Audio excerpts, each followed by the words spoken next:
Okay, now it's time to set up Git, and we'll also set up the GitHub client or command line interface as well.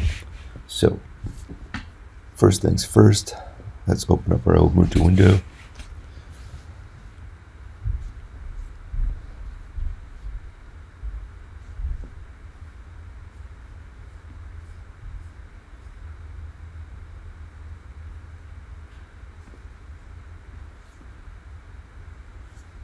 Note we're in our home directory when we log in.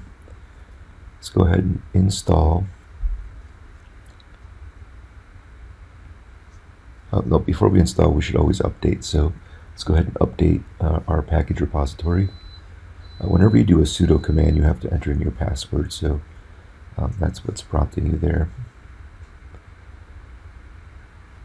Looks like our packages are all up to date.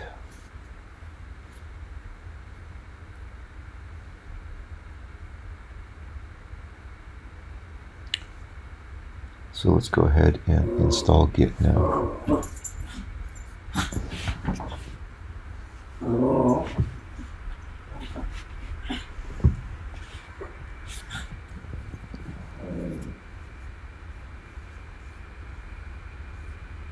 And now we're going to install the GitHub CLI itself. So I'm just following these instructions on this web page here.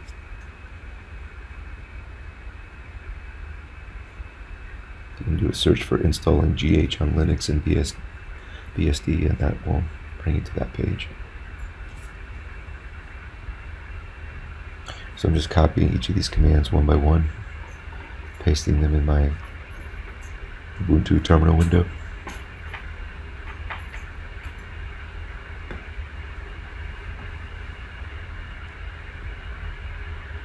Just a couple more commands, and then we'll be able to update our package repository and have a new package that we can install called GH.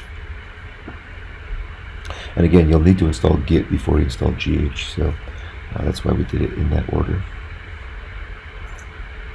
And so, final steps, just update and install.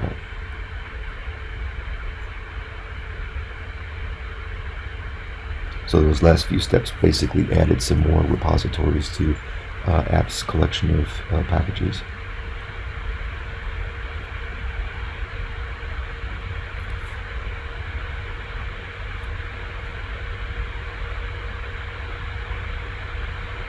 And now we're ready to install GH.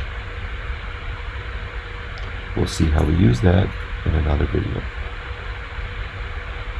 Here we're just installing the tools.